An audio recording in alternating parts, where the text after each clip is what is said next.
Aksi begal merampas sepeda motor di jalanan dengan senjata tajam di kawasan Jalan Sumarsono, Kota Medan, Sumatera Utara terekam kamera CCTV.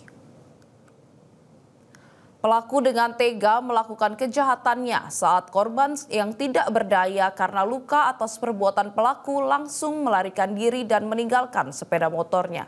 Mendapat informasi tersebut, anggota Polsek Medan Helvetia bergerak cepat dan menangkap dua pelaku. ZK, tersangka yang melawan saat akan ditangkap, terpaksa ditindak tegas dengan cara tembak di bagian kakinya. Selain ZK, rekannya pun juga ditangkap. Pelaku yang masih diketahui masih di bawah umur.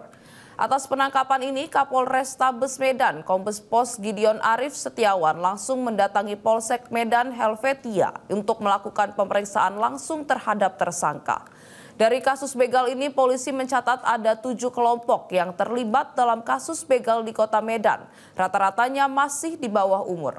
Terhadap ketujuh kelompok yang belum tertangkap dan masih berkeliaran, Kombes Pol Gideon Arif Setiawan memastikan para tersangka akan ditangkap secepatnya agar kejahatan begal di Kota Medan dapat dibersihkan yang selama ini sudah meresahkan warga.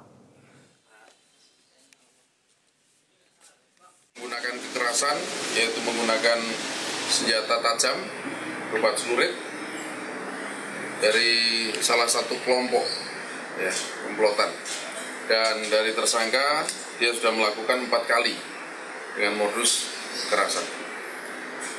Pada saat kejadian dilakukan penangkapan, dapat disita satu unit motor, sepeda motor korban dan 1 unit motor yang digunakan untuk melakukan kejahatan. Kita terus melakukan pengejaran terhadap kelompok lainnya. Kita duga ada 7 kelompok yang ini masih berada di luar. Dan saya pastikan pasti tertangkap dan kita akan